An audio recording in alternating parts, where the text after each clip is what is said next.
I get a lot of questions about this one, but I think you guys are tripping. Okay. All I did is switch X and Y. All right, let's do E and F. Now, when you guys do this, what you're doing is you're switching. This is one way you can do it. You could switch the Y and the X and then solve for Y. So for F, this one's a little different. So I'll put Y in there. We have X squared plus 2X. It's different because it's a quadratic. And if we switch them, this is what it would look like. And no, you don't have to switch it. You can just solve for X the other way.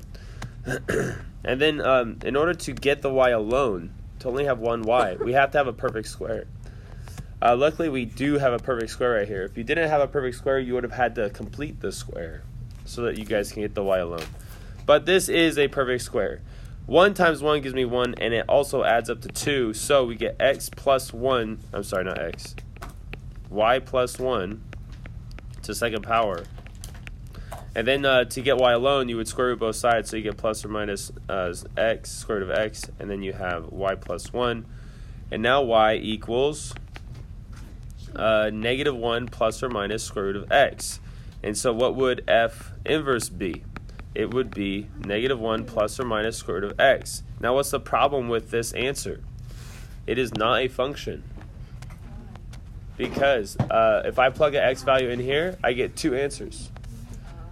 If I plug a 4 in there, I would get negative 1 plus 2.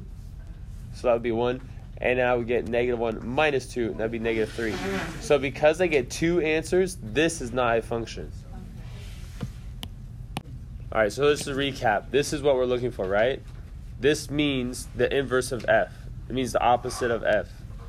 And so what I do is I flip, I change the X and the Y, and then get the Y alone.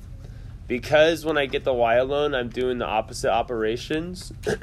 Whatever my result is, and in this case, my result is negative 1 plus or minus X, that becomes my my inverse function. Now, if you didn't switch the X and the Y like I did on the first step, then when you're finished, you'll have a Y right here, and you'll have an X over here. So to write this, you're going to have to take that Y out and put an X so that you can write F inverse of X. So Inverse means that you find the Y. Inverse means you find the opposite. So here's the deal. Let's say, okay, for regular F, that's this guy at the top, right? If I were to take 1 and plug that in, what would you get? Let's see. That would be a 1. That would be a 2. And that would be a 1. So what's 1 plus 2 plus 1? What? Yes, it's 4. Good job, Peggy. And then we have the F inverse. Now, F inverse says that if I plug in 4, I should get a 1. Because I should be doing the exact opposite. See, let's try it. Let's plug in 4 to this. If I plug in 4 to this, what do I get? That would be negative 1 plus or minus the square root of 4.